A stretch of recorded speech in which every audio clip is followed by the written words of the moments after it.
दोस्तों नमस्कार। मैं गुरुराज आप सभी का एक बार फिर से निर्माण आईएएस के इस प्लेटफॉर्म में स्वागत करता हूं। हम लोगों ने यूनिट 2 कवर कर लिया और यूनिट 2 मनी एंड बैंकिंग का एरिया होता है। यूनिट 2 से एमसीक्यू करने की आवश्यकता है और इस चीज को ध्यान में रखते हुए हम लोगों ने मनी एंड बैंकिंग के कुछ एमसीक्यूज कवर कर लिए हैं, जिसमें कि प्रीवियस ईयर के क्वेश्चन हमने 2 लेक्चर्स में कवर किए हैं। आज हम लोग और कुछ प्रीवियस ईयर के क्वेश्चन लेके आए हैं, जिसमें कि हम लोग 2020 एंड 2021 के क्वेश्चन करेंगे। साथियों, बदलते हुए पैटर्न में एक चीज आपको समझना पड़ेगा कि मनी एंड बैंकिंग का एरिया अपने आप में कितना इंपॉर्टेंट है कि इससे अगर हम 2020 और 21 की बात करें तो 2021 में अकेले 11 क्वेश्चन आए हैं। 2021 में अकेले 11 क्वेश्चन आए हैं और 2020 में भी 7 क्वेश्चन आए हैं। 2022 में देखेंगे तो वहां भी करीब करीब 9 क्वेश्चन हैं। मतलब कहने का ये कि मनी एंड बैंकिंग अपने आप में प्रीलिम में कम से कम 50 to 60% का वेट रखता है। अगर हम प्रीलिम की बात करते हैं, ओवरऑल इकोनॉमी में मनी एंड बैंकिंग का वेट 40% से कम नहीं है। यूपीएससी में जिसका कमांड मनी एंड बैंकिंग में है, उसका कमांड इकोनॉमी में है, ऐसा माना जाता है। जैसा कि आप सभी जानते हैं कि यूपीएससी में जिसका कमांड नंबर सिस्टम में है, उसका कमांड सीसैट में है। जिसका कमांड मनी एंड बैंकिंग में है, उसका कमांड इकोनॉमी में है। इस बात को ध्यान में रखते हुए हम लोग पुराने साल की क्वेश्चन कर पा रहे हैं और आपकी जो रिस्पॉन्स आ रहे हैं वो बहुत ही एनकरेजिंग है। ज्यादातर लोग अच्छे से अटेम्प्ट कर पा रहे हैं और आपके अटेम्प्ट 22, 20 आउट ऑफ 25 इस तरह से जा रहे हैं। तो आज हम लोग कुछ क्वेश्चंस को और बढ़ाएंगे और इसके बाद हमारा जो नेक्स्ट लेक्चर आएगा वो बजटिंग एरिया से आएगा। आपको पता है कि गवर्नमेंट बजट आने वाला है 1 तारीख को।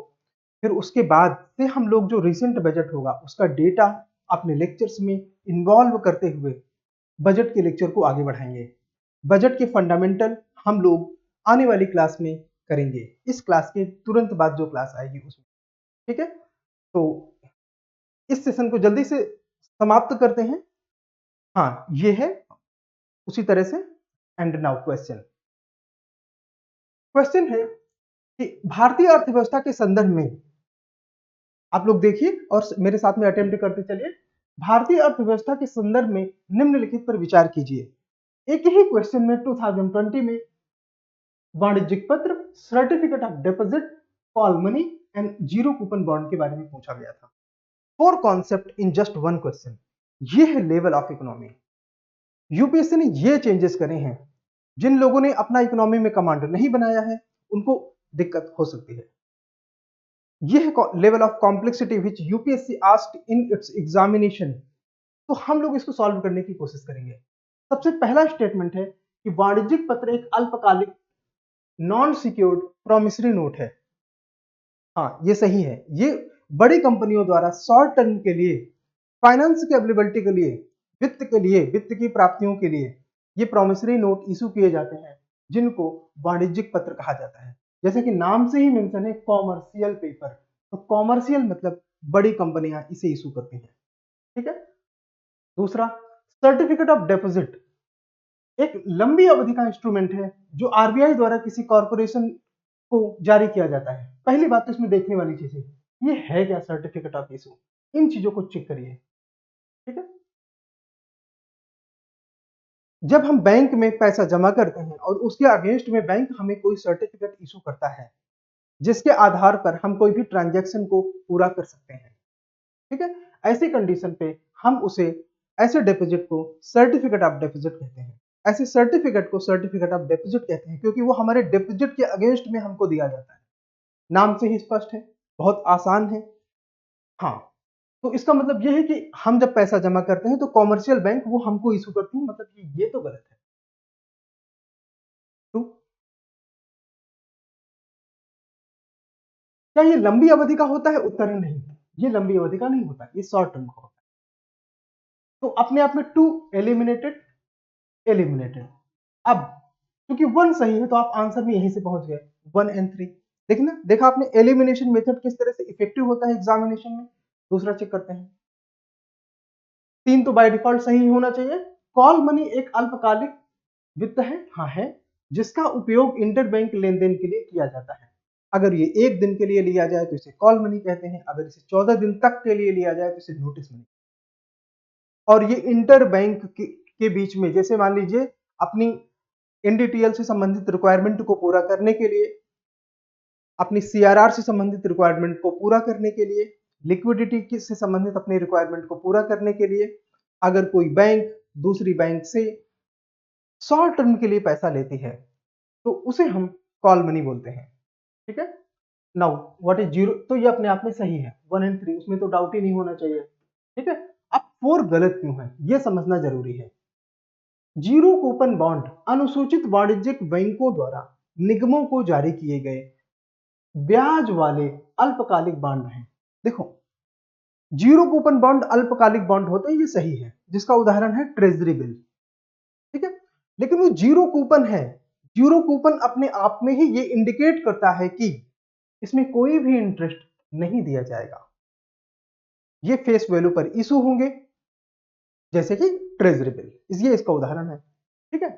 नाउ हमने क्वेश्चन तो करा दिया, हमारे लिए आसान हो सकता है, आपके लिए ये आसान है कि नहीं, ये 2 बातों पर निर्भर करेगा।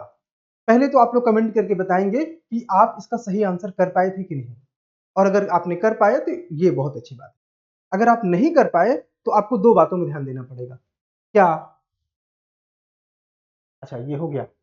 हाँ, क्या आपने ये वाले लेक्चर अच्छे से देखे थे जिनमें हमने ये वाली चीजें बताई थी कि कॉमर्शियल पेपर क्या होता है? आप देख सकते हैं, आपने ये अगर लेक्चर देखे हैं तो आपने यहाँ पे समझा होगा। कोई भी स्टेटमेंट, कोई भी पॉइंट इन लेक्चर्स के बाहर नहीं गया। निर्माण आईएएस जिस तरह का कंटेंट और जिस तरह की डिलीवरी आपको दे रहा है, इसके माध्यम से यूपीएससी में आप मैक्सिमम स्कोर कर सकते हैं। खासतौर से अगर हम अभी की बात करें तो प्रीलिम की हम बात कर रहे हैं। सर्टिफिकेट ऑफ डेफिसिट कवर किया गया था, इसके अलावा call money and notice money भी कवर किया गया था। यहाँ पे बॉन्ड में हमने फिक्स्ड रेट बॉन्ड की अगर बात करें तो ये बॉन्ड, इनमें इंटरेस्ट रेट फिक्स होता है। जो जीरो कूपन बॉन्ड होता है, इसी सेशन में हमने बताया था, इसके ठीक बाद वाली स्लाइड में आता है, उसमें कोई इंटरेस्ट नहीं होता, और यही बात इसको अलग करती है। ठीक है। नेक्स्ट क्वेश्चन, भारत में प्रत्यक्ष विदेशी निवेश के संदर्भ में निम्नलिखित में से कौन सी इसकी प्रमुख विशेषता है? क्वेश्चन है एफडीआई से। क्या हमने एफडीआई पढ़ाया है आपको? यस। और अगर आपने एफडीआई हमारे सेशन से पढ़ा है तो आपको इस सारे डाउट कवर हो जाएंगे। एफडीआई क्या होता है? कोई भी फॉरेन डायरेक्ट इन्वेस्टमेंट, यानी कि कोई विदेशी भारत में किसी कॉरपोरेशन में पैसा लगाता है। शर्त यह है कि वो इक्विटी में होना चाहिए। शर्त दूसरी यह है कि उस इक्विटी का शेयर 10% से कम नहीं होना चाहिए। यही इसका मेन कंडीशन है। अब चेक करते हैं। यह एक सूचीबद्ध कंपनी में अनिवार्य रूप से पूंजीगत साधनों के माध्यम से निवेश है। इसको चेक करेंगे, ये हो सकता है। ठीक है। दूसरा, ये बड़े पैमाने में गैर ऋण पैदा करने वाला पूंजी प्रवाह है।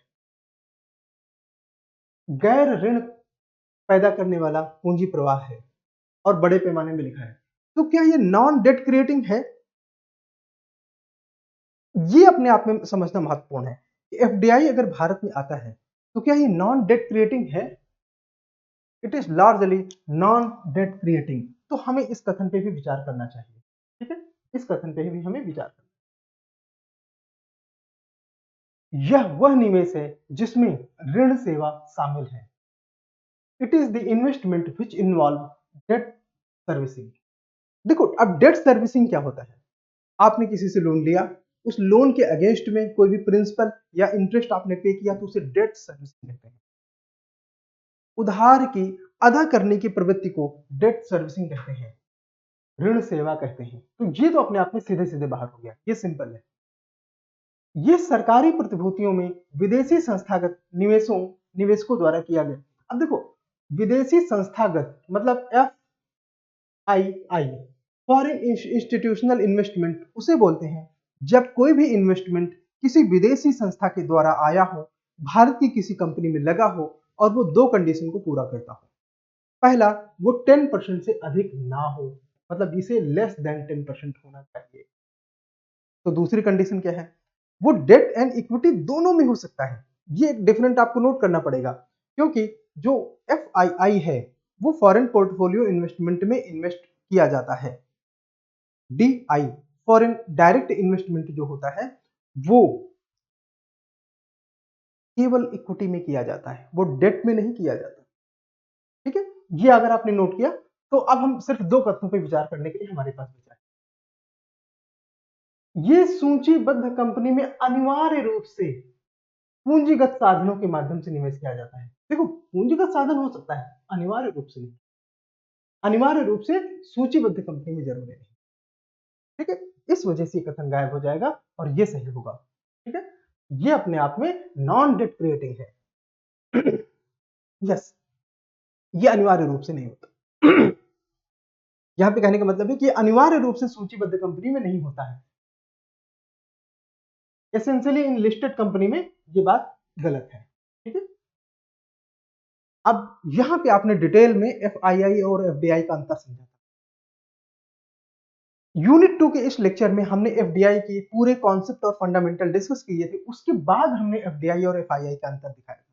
हम आपको बस ये बताने की कोशिश कर रहे हैं कि अगर आपने इन सेशंस को कवर किया है then you will be easy in these questions. और अब हम जो भी क्वेश्चन इसके आगे करेंगे वो 2021 के क्वेश्चन होंगे।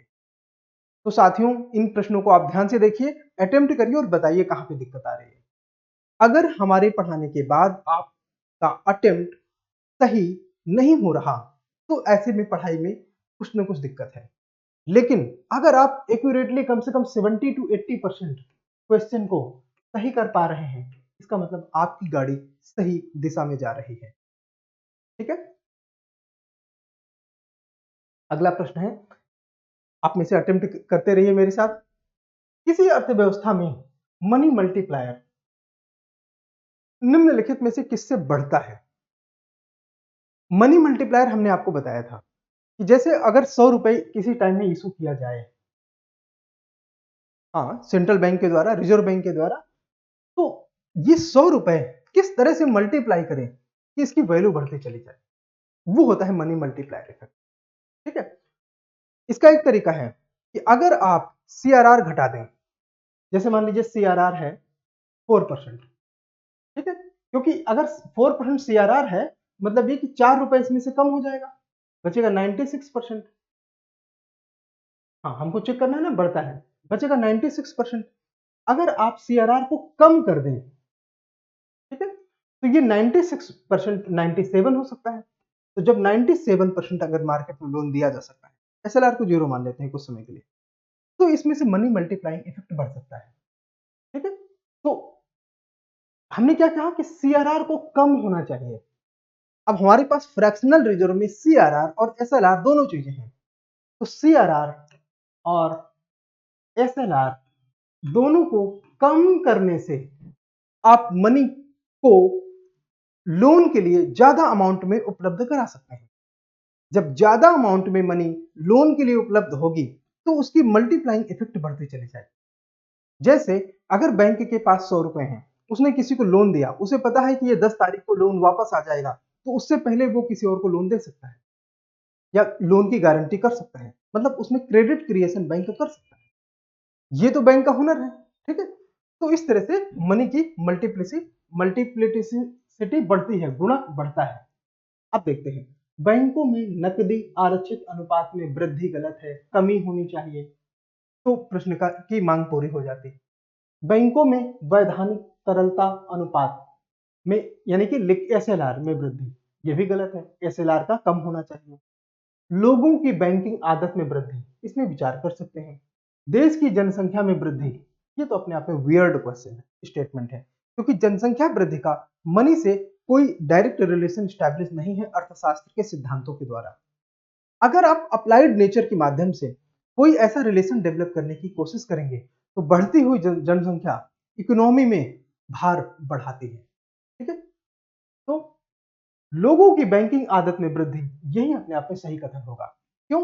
मान लेते हैं कि आज भारत में 4% है सीआरआर, 18% है एसएलआर, ये हो जाता है 22% फ्रैक्शनल रिजर्व। ठीक है, 22% तो हो गया यहाँ पे फ्रैक्शनल रिजर्व रेशियो। मतलब ये कि ऐसी कंडीशन पर हमारे पास 100 रुपए अगर है तो 100 रुपए में हम 22 कम कर देंगे तो बचेगा 78 रुपए। ये पैसा लोन में दिया जा सकता है।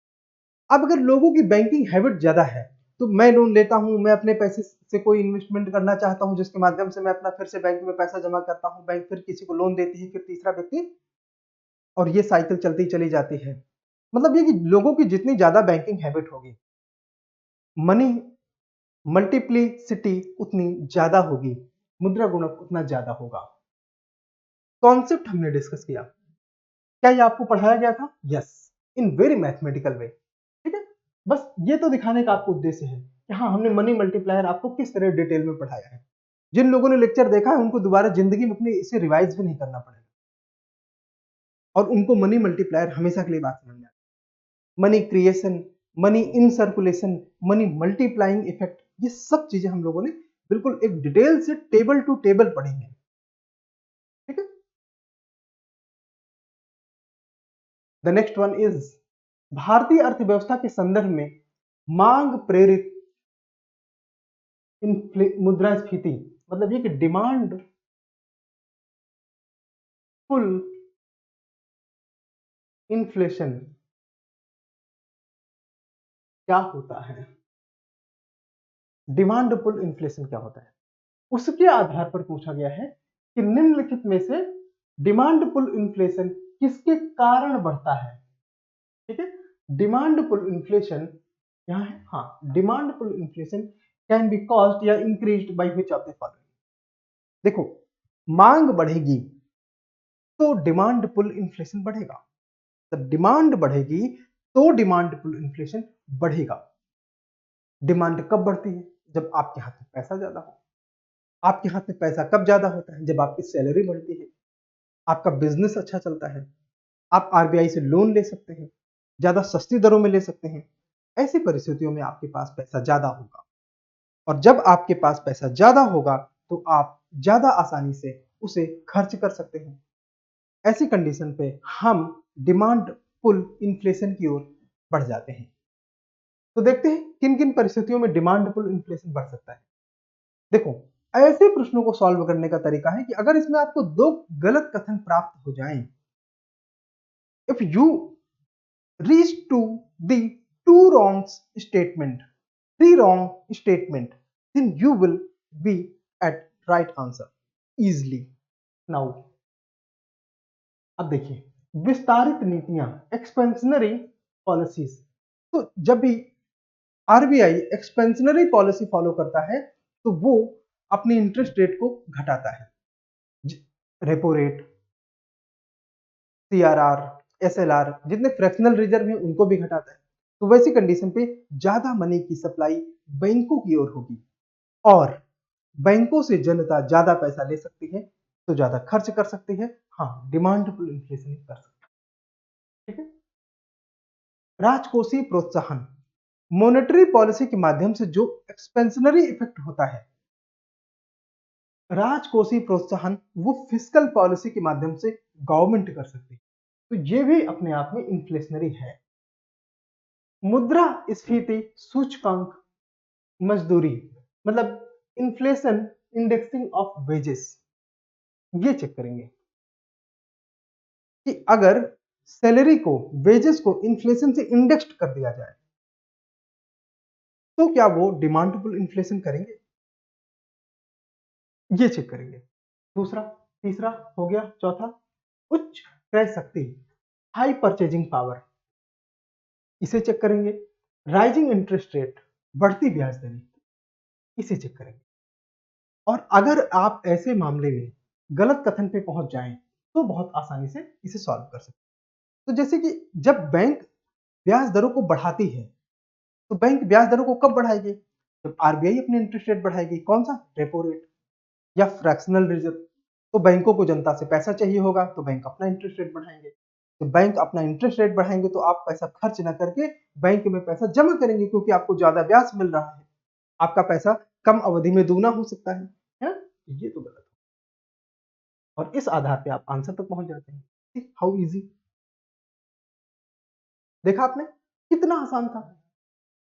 इन्फ्लेशन इंडेक्सिंग ऑफ, ये वाला क्यों गलत है? वाई, ये वाला क्यों गलत है?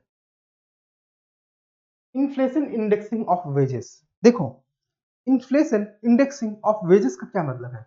कि अगर मान लेते हैं किसी का वेतन 100 रुपए है और इन्फ्लेशन 0 है, ठीक है, तो उदाहरण के तौर पे मान लेते हैं कि वो पर्सन 20 रुपए सेविंग करता है और 80 रुपए खर्च करता है। 20 रुपए वो सेव करता है और 80 रुपए खर्च करता है।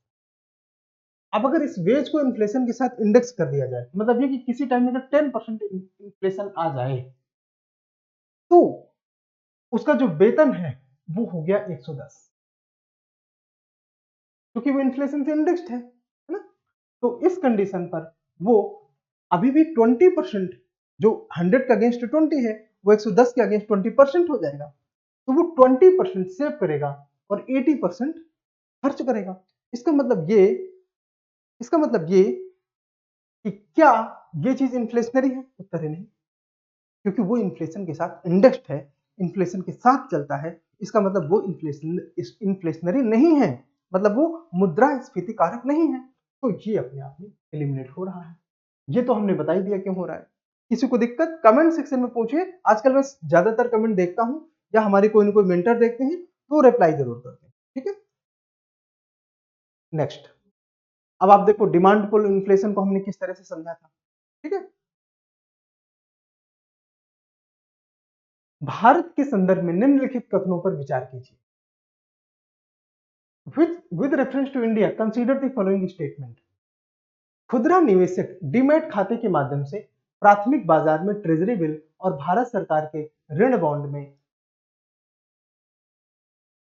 डेट बॉन्ड में इन्वेस्ट कर सकते हैं। इसे चेक करेंगे।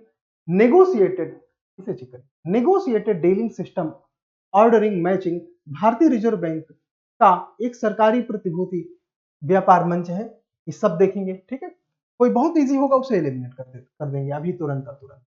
Central bank depository services. अब ये डिपॉजिटरी सर्विसेज आपने अगर स्टॉक मार्केट वाला लेक्चर ध्यान से देखा है तो आपको याद होगा। तो भारतीय रिजर्व बैंक और बॉम्बे स्टॉक एक्सचेंज द्वारा, अब आपको पता है कि इनको डुअल कंट्रोल से बाहर रखने के लिए तो आरबीआई के कंट्रोल से बाहर है। ठीक है, तो ये तो अपने आप में गलत हो जाता है। अब देखते हैं कि इनमें से सही आंसर कौन होता है। बाकी दोनों सही है। ठीक है, कितना इजी है। कैसे? जैसे आपने 3 एलिमिनेट किया, सेकंड भी सही है, तो बात पूरी हो जाती है। Negotiated dealing system ordering matching भारतीय रिजर्व बैंक का एक सरकारी भूति व्यापार मंच है। भारत में सेंट्रल बैंक का को अंतिम उपाय के ऋणदाता के रूप में आमतौर पर निम्नलिखित में से किसे संदर्भित करता है? मतलब ये कि RBI lender of last resort है। RBI lender of last resort है, अंतिम उपाय के ऋणदाता आरबीआई को कहा जाता है। तो इनमें से वो कौन कौन कथन हैं जो ये संदर्भित करते हैं? इन इंडिया द सेंट्रल बैंक्स, तब तक आप अटेम्प्ट करो जब तक मैं एक बार रिपीट कर रहा हूं। In India the central banks function as the lender of last resort usually refers to which of the following? Lending to trade and industry bodies. क्या central bank trade and industries body को land करता है? तो बात तो गलत हो गई। उद्योगों को सीधे पैसे आरबीआई नहीं देगा। 1 आउट। ठीक है, अब 2 या 3 में, अब ऐसे ऑप्शंस कॉम्प्लेक्स होते हैं क्योंकि आप एक और भी एलिमिनेट कर लेंगे तभी वो आप आंसर तक पहुंचेंगे। सिर्फ एक एलिमिनेट करने में बात नहीं बनी। अगर आप एक सही कथन जानते हैं और दूसरे को नहीं जानते तो भी आप अटेम्प्ट नहीं कर सकते, है ना, क्योंकि ये ऑप्शन कॉम्प्लेक्स अरेंजमेंट में आते हैं। अस्थायी संकट वाले बैंकों को तरलता प्रदान करना, मतलब providing liquidity to bank having temporary crisis, इस पे विचार किया जा सकता है ना। बजटीय घाटे को पूरा करने के लिए सरकारों को ऋण देना। देखो, बजटीय घाटे को पूरा करने के लिए सरकारों को ऋण देना, ये आरबीआई, आपको पता है एफआरबीएम ने इस चीज को प्रिवेंट किया कि आरबीआई को इस तरह से गवर्नमेंट को किसी भी बजट घाटे को प्रतिपूर्ति करने के लिए नहीं देगी पैसा। तो इसका मतलब ये भी अपने आप में गलत है। तो केवल 2 स्टेटमेंट है, ये सही होगा। Now this is the answer. ये सारी चीजें हम लोगों ने यहाँ पे पढ़ी थी, लेंडर ऑफ लास्ट रिसोर्ट वाली चीजें। निम्नलिखित कथनों पर विचार करें। भारतीय रिजर्व बैंक के गवर्नर को केंद्र सरकार द्वारा नियुक्त किया जाता है। यस, ये तो इजी है, केंद्र सरकार द्वारा, है ना। राज्य सरकार तो इसमें कुछ कर नहीं सकते, बिकॉज ये देश का मॉनेटरी प्राधिकरण है, स्टेट का नहीं। भारत के संविधान के कुछ प्रावधान केंद्र सरकार को जनहित में आरबीआई को निर्देश जारी करने का अधिकार देते हैं, तो ऐसा कुछ संविधान में नहीं है। अब देखो, दो गलत हो गया। सरल तरीका तो था आंसर पाने का, लेकिन हमें फिर भी चेक करना चाहिए कथन 3 क्यों सही है। आरबीआई के गवर्नर आरबीआई अधिनियम से अपनी शक्तियां प्राप्त करते हैं। अब हमने आरबीआई एक्ट 1934 और बैंकिंग रेगुलेशन एक्ट 1949 दोनों पढ़े हैं, ठीक है। तो हमारे लिए आंसर तक पहुंचना बहुत आसान है। जब हम यहाँ पे हमारे लिए कह रहे हैं तो हम हमारे बच्चों के लिए कह रहे हैं, ठीक है। अगर आपको कोई दिक्कत आ रही तो आप कमेंट करके हमको बताओ कि ये यहाँ पे प्रॉब्लम हुई, ये पॉइंट समझ में नहीं आया। कॉन्सेप्ट आपके दिमाग में होगा तो ना तो आपको बार बार रिवीजन करना पड़ेगा और ना यूपीएससी में आपको कोई प्रॉब्लम, ठीक है। यूपीएससी का एग्जाम इतना कठिन नहीं है अगर आपको कॉन्सेप्ट आते हैं तो। अगर आपने कॉन्सेप्ट नहीं आते तो थोड़ी दिक्कत हो सकती है, ओके। आरबीआई एक्ट हमने डिटेल से पढ़ा है, ठीक है। आर्थिक मंदी के समय, स्लोडाउन के टाइम, निम्नलिखित में से कौन सा कदम उठाए जाने की सबसे अधिक संभावना है। अब देखिए, ऐसे प्रश्नों को कैसे डील करना चाहिए, क्योंकि इनमें हो सकता है कि एक से अधिक कथन सही हो।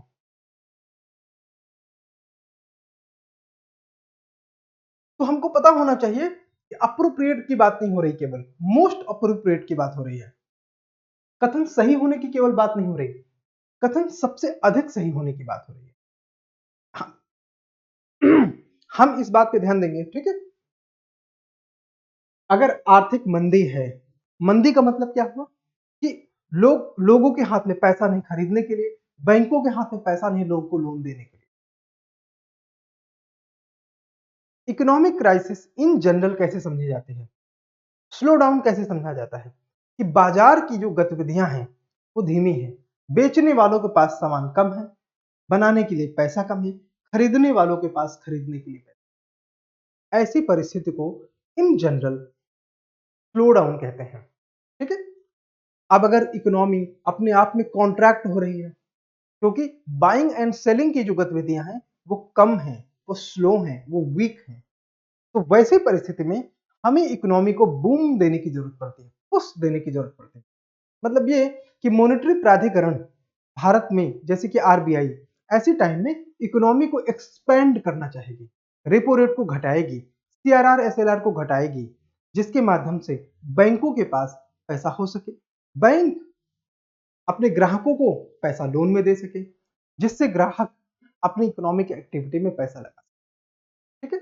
तो ये तो कॉन्सेप्ट है।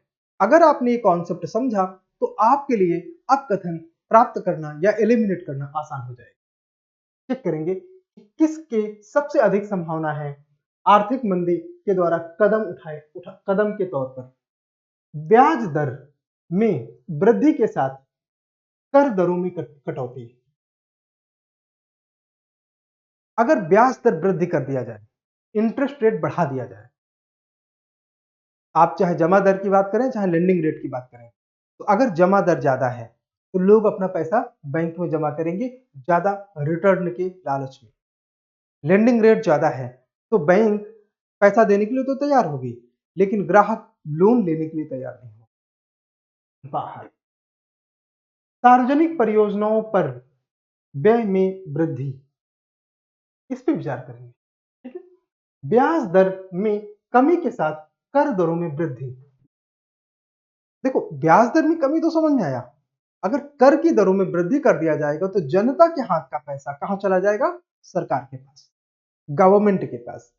तो गवर्नमेंट के पास जब हमारा पैसा चला जाएगा तो हम खर्च क्या करेंगे, अपने आप में कथन गलत, मतलब ये कि हमारे पास पैसा कम हो रहा है, ठीक है। अगर हम फिस्कल पॉलिसी की बात करें, क्योंकि कर, टैक्सेशन बेसिकली वित्तीय प्रणाली का हिस्सा है, फिस्कल पॉलिसी का हिस्सा है, तो उसमें अगर हम टैक्स बढ़ाते हैं तो ये कॉन्ट्रैक्शनरी फिस्कल पॉलिसी है, क्योंकि ऐसी स्थिति में पैसा जनता के हाथ से सरकार के हाथ में जा रहा है। हमको क्या जरूरत है?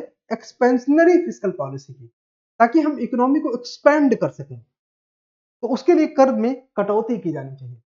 ठीक है, तो ये अपने आप में गायब हो। सार्वजनिक परियोजनाओं पर व्यय में कमी। अब देखो सार्वजनिक परियोजनाएं क्या होती हैं।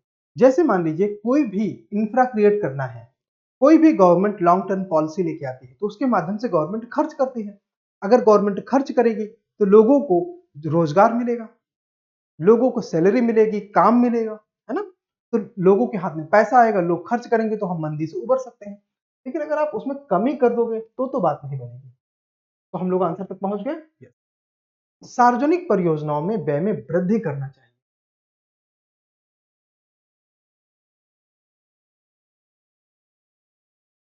यहां पे हमने मंदी पढ़ा था, इसके पीछे और इसके आगे ज्यादा डिटेल में हमने पढ़ा है। मंदी के दौरान कौन कौन से कदम उठाए जाते हैं, हमने वो सारी चीजें पढ़ी हैं। नाउ नेक्स्ट वन, निम्नलिखित कथनों पर विचार करें। अन्य बातों के अपरिवर्तित रहने पर किसी वस्तु की बाजार में किसी वस्तु की बाजार मांग में वृद्धि हो सकती है यदि, अब देखो मान लेते हैं कोई प्रोडक्ट है, उसकी मार्केट में डिमांड कब होती है? रेमडेसिविर एक इंजेक्शन है, कोविड के टाइम उसकी डिमांड बढ़ गई। अगर हमारे पास रेमडेसिविर नहीं है तो हम दूसरा कौन सा प्रोडक्ट खरीद सकते हैं? ऐसा प्रोडक्ट जो रेमडेसिविर का काम करे, है ना। यानी कि अगर विकल्पों में कमी है और विकल्पों की कीमत बढ़ जाती है, अगर किसी विकल्प की कीमत बढ़ जाती है, जैसे उसका भी उदाहरण ले लेते हैं। मान लेते हैं कि मार्केट में दो ब्रांड आते हैं, किसके? पिज्जा के, एक डोमिनोज, एक पिज्जा हट। दोनों किसी टाइम में एक ही स्टैंडर्ड का पिज्जा 100 रुपए में दे रहे थे। कितने? 100 रुपए में।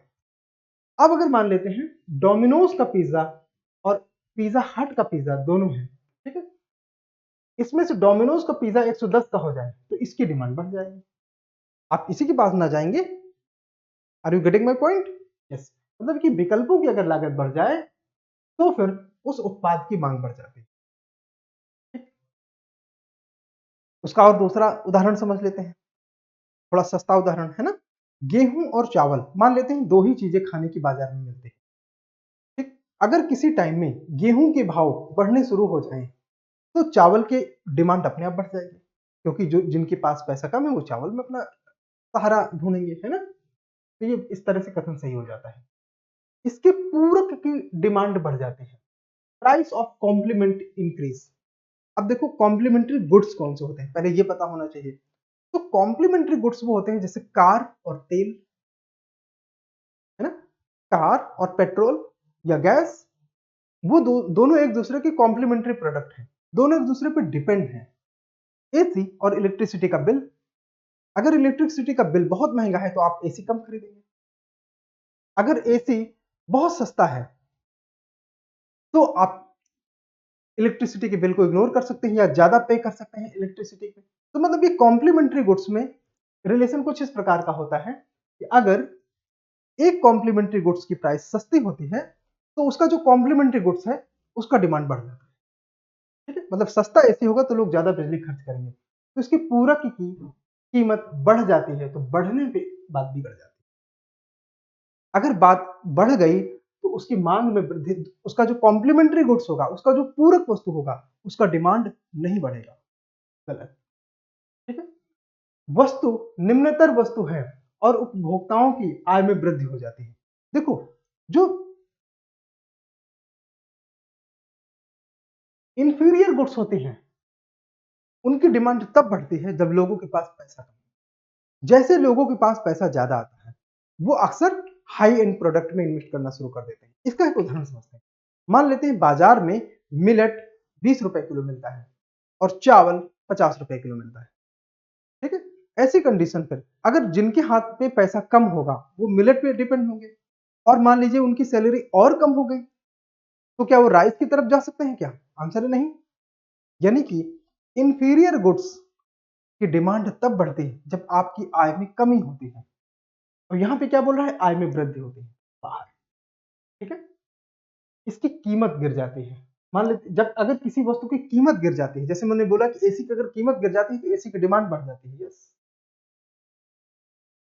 जो चीजें सस्ती होती हैं तो उनकी डिमांड बढ़ जाती है। 1 and 4 will be the answer. Bharat में शहरी सरकारी बैंकों के संदर्भ में निम्नलिखित कथनों पर विचार करें। शहरी मतलब ये कि urban cooperative bank, urban cooperative bank जिन्हें प्राइमरी कोऑपरेटिव बैंक भी कहा जाता है, यूसी 20 की बात हो रही है, ठीक है, यूसी 20। वे राज्य सरकारों द्वारा स्थापित स्थानीय बोर्ड द्वारा पर्यवेक्षण और विनियमित होते हैं। ये हो सकता है, इस पर विचार करें। वे इक्विटी और प्रेफरेंस शेयर जारी कर सकते हैं, इस पर भी विचार कर लेंगे, ठीक है। उन्हें 1996 के एक संशोधन के माध्यम से बैंकिंग रेगुलेशन एक्ट 1949 के दायरे में लाया गया। ये तीनों ही कथन विचारणीय है, ठीक है। बट वे राज्य सरकारों द्वारा स्थापित स्थानीय बोर्ड के द्वारा अब रेगुलेट नहीं किया जाता। अर्बन कोऑपरेटिव बैंक का रेगुलेशन कौन करता है, आरबीआई, ठीक है। तो जब आरबीआई रेगुलेट करेगा तो राज्य सरकारें उसे रेगुलेट नहीं कर सकती। हाँ, राज्य सरकारों की कुछ तो भूमिका हो सकती है अर्बन कोऑपरेटिव बैंक में। देखो, वो विनियमित किसके द्वारा होंगे, आरबीआई के द्वारा, तो इसलिए ये कथन तो गलत है। लेकिन राज्य सरकारों का रोल क्या होता है, राज्य सरकारें मैनेजमेंट वाले एस्पेक्ट में अपना रोल प्ले करती हैं कोऑपरेटिव बैंक के मामले में, चाहे वो रूरल कोऑपरेटिव हो चाहे अर्बन कोऑपरेटिव। इसका मतलब ये कि ये बैंकें डुअल कंट्रोल में होती हैं बट रेगुलेटेड बाय आरबीआई, ठीक है। हाँ, उनमें एम्प्लॉयमेंट इत्यादि ये सारी चीजें हैं, उसके लिए गवर्नमेंट रिस्पॉन्सिबल हो, ठीक है। यहां पे हमने देखिए इंडियन फाइनेंशियल सिस्टम पढ़ा था, जिसमें बैंक, कॉमर्शियल, कोऑपरेटिव, कोऑपरेटिव में urban cooperative, rural cooperative, urban cooperative में शेड्यूल्ड एंड नॉन शेड्यूल्ड, है ना। इसमें single state, multi state, non scheduled में भी सिंगल एंड मल्टी स्टेट। ये सारा हमने स्ट्रक्चर एक डिटेल में पढ़ा है, ठीक है। अर्बन कोऑपरेटिव बैंक के बारे में ये डिटेल भी हमने पढ़ा है। नेक्स्ट वन, भारत सरकार के बॉन्ड प्रतिफल निम्नलिखित में से किससे प्रभावित होते हैं। बॉन्ड यील्ड के पे क्वेश्चन है, बॉन्ड यील्ड, ठीक है। बॉन्ड यील्ड निम्नलिखित में से किससे प्रभावित होते हैं। अब देखो, ऐसे प्रश्न को समझने के लिए मैंने हमेशा बोला है आपको इकोनॉमी में कि इकोनॉमी को समझने के लिए जरूरी है कि आप इकोनॉमी के सिद्धांतों में जंप मत करिए। पहली चीज तो चीजों को स्टेप टू स्टेप समझिए। जब भी हम बॉन्ड यील्ड की बात करते हैं तो हमको कनेक्ट कहां से होना चाहिए, 2 कदम पीछे से, मनी, मनी के अल्टरनेटिव जो भी है, पेपर्स जैसे बॉन्ड और इक्विटीज में जो इन्वेस्टमेंट होता है, ये सब मनी के अल्टरनेटिव है, ठीक है। ऐसी कंडीशन पर बॉन्ड के जो प्राइस है वो किन किन चीजों से प्रभावित हो सकते हैं, ये अपने आप में बहुत वास्ट सब्जेक्ट होता है। बॉन्ड के प्राइसेस हर उस चीज से प्रभावित हो सकते हैं जो मनी के अल्टरनेटिव उस मार्केट में वर्क करते हैं। अगर वो अल्टरनेटिव जो मनी के अल्टरनेटिव हैं वो उस मार्केट में प्रेजेंट हैं तो वो बॉन्ड के प्राइस को प्रभावित कर सकते हैं। जैसे हम लोग सबसे सिंपल एग्जांपल लेते हैं कि आरबीआई ने अगर इंटरेस्ट रेट मैनिपुलेट किया, कम या ज्यादा किया। देखो, मैनिपुलेट का मतलब हमेशा नेगेटिव सेंस में नहीं होता, ठीक है। इकोनॉमी में मैनिपुलेट का मतलब ये होता है कि आप उस पर कोई छेड़छाड़ कर रहे हैं, उसे इंटरेस्ट रेट को ऊपर या नीचे कर रहे हैं, बस ये मतलब इसका। if sometime RBI is manipulating the interest rate, it is directly going to affect the price of bond, sorry, yield of bond। हाँ, प्राइस भी अफेक्ट करता है, yield भी अफेक्ट करता है, ठीक है। चेक करते हैं यूनाइटेड स्टेट्स फेडरल रिजर्व की कार्रवाइयां। देखो, डॉलर की प्राइसेस पे जब भी कोई इंटरफेरेंस होता है उसका असर रूपी पे होता है क्या, उत्तर है हाँ। तो हमारे देश की मनी करेंसी क्या है, रूपी, हमारे देश की मनी क्या है, रूपी। तो इसका मतलब है कि रूपी की प्राइस प्रभावित हुई, उसके अल्टरनेटिव की प्राइस, अल्टरनेटिव कौन है, बॉन्ड, तो बॉन्ड की प्राइस प्रभावित होगी। चीजों को इस तरह समझोगे तो आएगा, जंप करोगे तो नहीं समझ में आएगा। भारतीय रिजर्व बैंक के कार्य, मैंने बोला अभी कि भारतीय रिजर्व बैंक तो रुपये के प्राइस को इजीली मैनिपुलेट कर सकती है। मुद्रास्फीति और अल्पकालिक ब्याज दरें। देखो, इंटरेस्ट, ये ब्याज दरें जो मैनिपुलेट होता है बैंक करते हैं, ठीक है, आरबीआई भी करती है, बैंक भी करती है, तो ये भी अफेक्ट करेगा। और मुद्रास्फीति, यस, मनी की प्राइस को ये भी अफेक्ट करता है। देखो मनी की प्राइस का क्या मतलब है, 100 रुपए का नोट का फेस वैल्यू 100 रुपए है, 100 रुपए का जो नोट उसकी फेस वैल्यू 100 रुपए है, वो कितना सामान खरीद सकता है वो उसकी वैल्यू है। ठीक है, तो मनी की वैल्यू हम बात करें तो तीनों ही इसका आंसर होगा, that's 1 2 3, D is the option. Bond yield और बॉन्ड का ये कॉन्सेप्ट हमने बहुत ही खूबसूरती से स्टैब्लिश किया था, और मैं इस सेक्शन के बारे में ये कह सकता हूं कि ये डिजिटल मीडिया में present one of the best lecture में एक था। ठीक है, वन ऑफ द बेस्ट। अगर आपने bond, asset, liability, flow, stock, इनके कॉन्सेप्ट्स को समझना है तो फिर आपको निर्माणा इसको क्लिक करना चाहिए, निर्माणा इसकी वीडियोस देखनी चाहिए, बिकॉज यहाँ पे वो matter one of the best है पूरे डिजिटल कंटेंट में। When I say digital content, it is not only to UPSC, not only to TV channels, not only to India, but entire world, because I am saying anything that is open digital content. These lectures based on bond, equity, asset, liabilities, etc. flow and stock जो fundamentals हैं economy के, उनमें these were the best। ठीक है,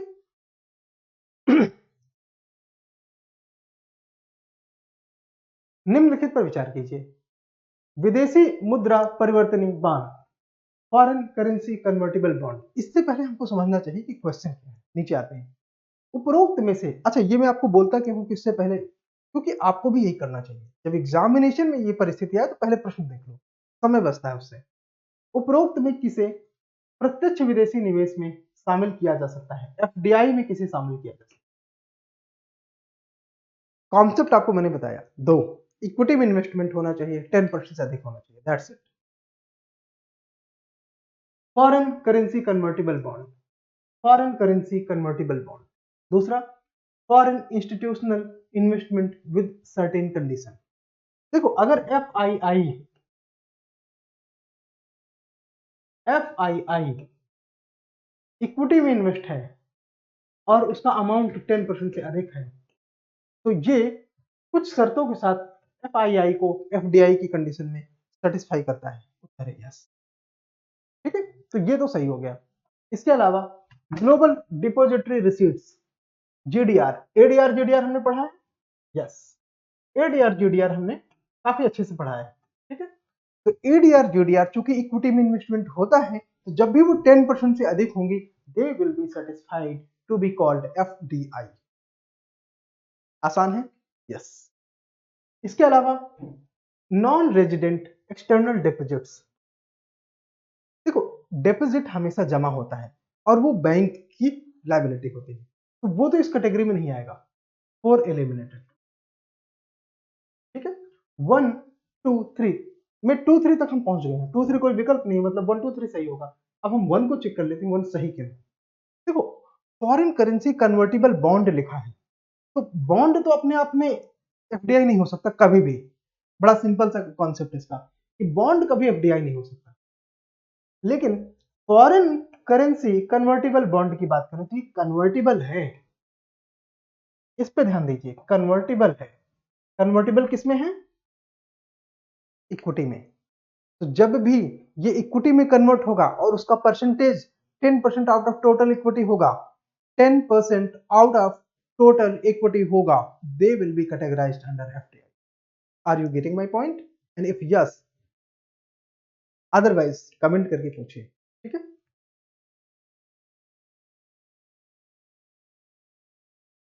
हमने FDI FII सारी चीजें पढ़ी हैं,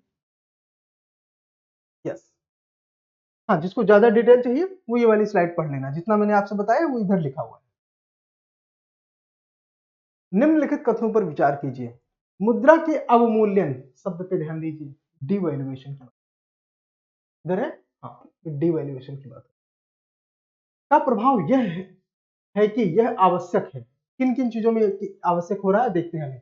consider the following statements, the effect of devaluation of a currency is that it necessarily क्या करता है, डिवैल्यूएशन ऑफ करेंसी क्या करता है, तो विदेशी बाजारों में घरेलू निर्यात की प्रतिस्पर्धा में सुधार करता है। देखो फॉरेन मार्केट, विदेशी बाजारों में घरेलू निर्यात, एक्सपोर्ट की बात हो रही है,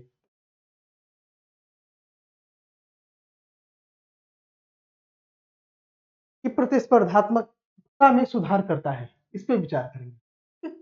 घरेलू मुद्रा का विदेशी मूल्य बढ़ाता है। डिवैल्यूएशन किया तो मूल्य घटा, बढ़ा नहीं, बाहर। व्यापार संतुलन में सुधार करता है, इस पे भी विचार करेंगे। हमको विचार करना है 1 और 3 पर, ठीक है। तो 1 तो सही है कि प्रतिस्पर्धात्मकता में सुधार करता है, मतलब competitiveness, it improves the competitiveness of रूपी। हाउ? कि मान लीजिए किसी समय $1 में 80 रुपए मिलते हैं। डोनाल्ड यूएस में बर्गर नहीं खाएगा, क्योंकि बर्गर की कीमत यूएस में 80 रुपए यानी कि $1 है।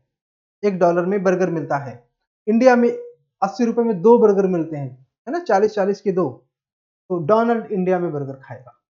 अगर किसी कंडीशन में 80 रुपए का डिवेल्युएट करके हम इसे 100 कर दें तो डोनाल्ड इंडिया में 2.5 बर्गर खाएगा। कितना? 2.5। मतलब ये कि वो 2 बर्गर भी खाएगा, 20 रुपए बचाएगा। तो वैसी कंडीशन में इसे हम रूपी को डिवैल्यूएशन कहते हैं। और डिवैल्यूएशन से क्या हुआ कि हमारा और ज्यादा बर्गर बिकेगा, तो ये हमारा एक्सपोर्ट को प्रमोट करेगा। यस, इसे घरेलू निर्यात की प्रतिस्पर्धात्मकता में सुधार बोलेंगे। यस, ठीक है। तो ये तो सही है। 3 गलत क्यों है? ये व्यापार संतुलन में सुधार करता है, ऐसा गलत क्यों है? देखो, क्या ये हो सकता है? तो उत्तर हो सकता है। कैसे हो सकता है? व्यापार संतुलन में कैसे सुधार करेगा? जब आपका एक्सपोर्ट प्रमोट होगा तो आपका बैलेंस ऑफ पेमेंट इंप्रूव हो सकता है। बैलेंस ऑफ ट्रेड आपका जो है इंप्रूव, ट्रेड बैलेंस इंप्रूव कर सकता है। तो आंसर तो उस तरह होना चाहिए 1 और 3। पहली बात तो 1 और 3 है नहीं, पहली बात तो 1 और 3 है नहीं, और 1 निश्चित तौर पे करेक्ट है। 3 एलिमिनेट क्यों हुआ, ये समझने की जरूरत है। देखो, यूपीएससी के ऐसे क्वेश्चन में आपको बेस्ट आंसर चूज करना पड़ता है। भले वो 320% करेक्ट है, लेकिन ज्यादा करेक्ट नहीं है, क्योंकि जब भी आप अपना एक्सपोर्ट करे प्रमोशन के लिए करेंसी डिवैल्यूएट करते हैं तो जरूरी नहीं कि ऐसी कंडीशन में आपका बैलेंस ऑफ ट्रेड प्रमोट हो। इस बात की गारंटी नहीं है, वो जरूरी नहीं है, ठीक है। ऐसा हमने देखा है इंडिया की इकोनॉमी में। उन आजादी के बाद हम अपनी करेंसी का डिवैल्यूएशन करते गए, बट हमारा कभी एक्सपोर्ट जो है वो बहुत प्रॉफिटेबल नहीं रहा भारत के केस। तो वैसी कंडीशन में हाँ, ये कॉम्पिटिटिवनेस इंप्रूव करता है, वो आपका एक्सपोर्ट का अमाउंट बढ़ाएगा, इस बात की गारंटी नहीं। तो कॉम्पिटिटिवनेस में सुधार करता है, हम ये कह सकते हैं। एक्सपोर्ट बढ़ाएगा, ये गारंटी नहीं है। और अगर एक्सपोर्ट का बढ़ाना गारंटी नहीं है तो बैलेंस ऑफ पेमेंट में सुधार कर सकता है। करता है ये गारंटी नहीं है, कर सकता है। Are you getting the? Yes. भारत में काले धन के निर्माण का निम्नलिखित में से कौन सा एक प्रभाव भारत सरकार के लिए चिंता का कारण है? अब आप कथन देखेंगे, आपको ज्यादातर कथन सही लग सकते हैं। मोस्ट अप्रोप्रिएट पे हम पहुंचेंगे। काले धन के मामले में कौन सा एक प्रभाव सबसे बड़ा चिंता का कारण है? ठीक है, और प्रभाव की ही बात हो रही है, चेक करते हैं।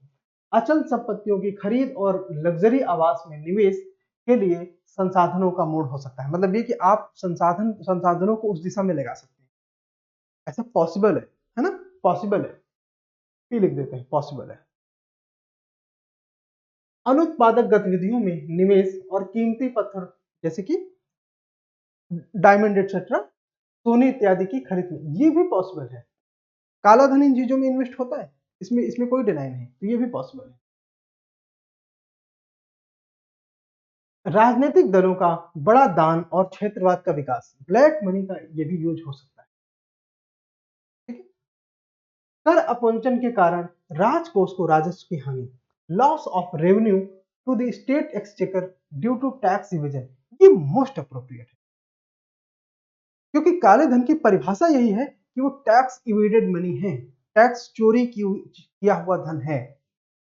देयरफॉर डी तो पक्का सही है, और ये सबसे अप्रोप्रिएट है।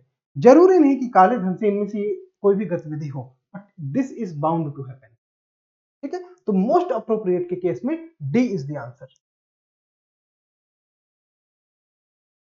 निम्नलिखित में से कौन सा इसके प्रभाव में सबसे अधिक मुद्रास्फीतिकारी होने की संभावना है? विच इज हाईएस्ट इन्फ्लेशनरी, सबसे ज्यादा इन्फ्लेशन कौन करता है? ये क्वेश्चन हम पीछे डिस्कस कर चुके हैं, क्योंकि ये क्वेश्चन 2013 में भी आया था और 21 में भी है। ठीक है, रिपीट। तो इसमें ज्यादा परेशान होने की जरूरत नहीं है। जब भी क्रिएशन ऑफ न्यू मनी होती है तो वो सबसे ज्यादा इन्फ्लेशनरी होता है। ठीक है, तो दैट्स आंसर। आज का सेशन हम यहाँ पे समाप्त करेंगे। इसके आधार पर आप लोगों ने बैलेंस ऑफ पेमेंट वाले, सॉरी, मनी एंड बैंकिंग वाले सेक्शन में 2011 से लेके 2021 तक के 2011 से लेके 2021 तक के यूपीएससी ने जो भी क्वेश्चन पूछे थे वो हमने डिस्कस कर लिए। हाँ, कुछ करंट अफेयर से रिलेटेड क्वेश्चन थे जिनमें फंडामेंटल्स का इस्तेमाल नहीं था, हमने उसको नहीं पूछा। फिर भी अब तक आपने 55 क्वेश्चन आउट ऑफ 11 ईयर्स पूछे गए। तो एक साल का एवरेज कितना बैठता है? 5 क्वेश्चन। मतलब ये कि फंडामेंटल से ही कम से कम 5 क्वेश्चन प्रति ईयर, प्रति साल पूछे जाते हैं, प्रति वर्ष पूछे जाते हैं मनी एंड बैंकिंग चैप्टर से। जरा आप टॉपिक की इंपॉर्टेंस देखिए, एक यूनिट की इंपॉर्टेंस देखिए हमारे केस में। ठीक है, 5 क्वेश्चन। नेक्स्ट लेक्चर आएगा बजटिंग का, जिसमें हम बजट के फंडामेंटल से डिस्कस करेंगे। ठीक है, और इसके तुरंत बाद बजट का डॉक्यूमेंट आ जाएगा। तो हम लोग बजटिंग में ही गवर्नमेंट बजट के डॉक्यूमेंट और इकोनॉमिक सर्वे के डॉक्यूमेंट में जो भी डेटा होंगे, जो भी स्कीम्स होंगी, जो भी प्रपोजिशंस होंगे, जो भी एस्टिमेशन होंगे, उन सबको डिस्कस करना शुरू कर देंगे। आपको कहीं जाने की जरूरत नहीं है इकोनॉमिक के संदर्भ में, अगर आप यूपीएससी 2023 को अपना लक्ष्य मानते हैं तो। ठीक है, तो इन लेक्चर्स को देखिए, एंजॉय करिए, अपनी पढ़ाई को मजबूत करिए। और मैं फिर बोलूंगा, जो लोग ये बोलते हैं कि मैं 6 घंटे पढ़ता था, मैं 4 घंटे पढ़ता था, वो झूठ बोल रहे हैं। ये टाइम है जबकि आपको हाई टाइम के आधार पर हाई स्टडी करनी चाहिए। 10 से 12 घंटे पढ़नी चाहिए, अपने नोट्स बनाने चाहिए, रिवाइज करना चाहिए, न्यूज़पेपर पढ़ना चाहिए। कौन सा न्यूज़पेपर पढ़ें? इंग्लिश मीडियम वालों को तो कोई डाउट ही नहीं है, वो उनको द हिंदू पढ़ना चाहिए। हिंदी मीडियम वाले द हिंदू पढ़ सकते हैं, उसका इंग्लिश सब्सक्रिप्शन ले सकते हैं, हिंदी सब्सक्रिप्शन ले सकते हैं। डिजिटल में द हिंदू हिंदी का एडिटोरियल देता है। दूसरा उदाहरण ये है, दूसरा तरीका ये है कि आप बिजनेस स्टैंडर्ड या इकोनॉमिक टाइम्स जैसा कोई एक न्यूज़पेपर, इकोनॉमिक टाइम्स तो हिंदी में नहीं आता, बिजनेस स्टैंडर्ड हिंदी में आता है, तो आप उसे फॉलो कर सकते हैं। ठीक है, हिंदी में इसके अलावा काफी अच्छे अच्छे कंटेंट आते हैं, जैसे कि डाउन टू अर्थ अच्छा कंटेंट देता है। बट इकोनॉमी के लिए बेस्ट है हिंदी मीडियम में कि आप बिजनेस स्टैंडर्ड न्यूज़पेपर पढ़ें। उसका नाम बिजनेस स्टैंडर्ड, इसका मतलब ये नहीं कि उसमें सिर्फ बिजनेस की न्यूज है। उसमें बिजनेस के अतिरिक्त जैसे कि एनवायरनमेंट, साइंस एंड टेक इत्यादि की भी न्यूज होती है, तो आप उसको पढ़ सकते हैं। ठीक है, आज के सेशन को हम वाइंड अप करेंगे। Thank you so much, have a nice day. पढ़ते रहिए, रिवाइज करते रहिए। Take care, bye bye.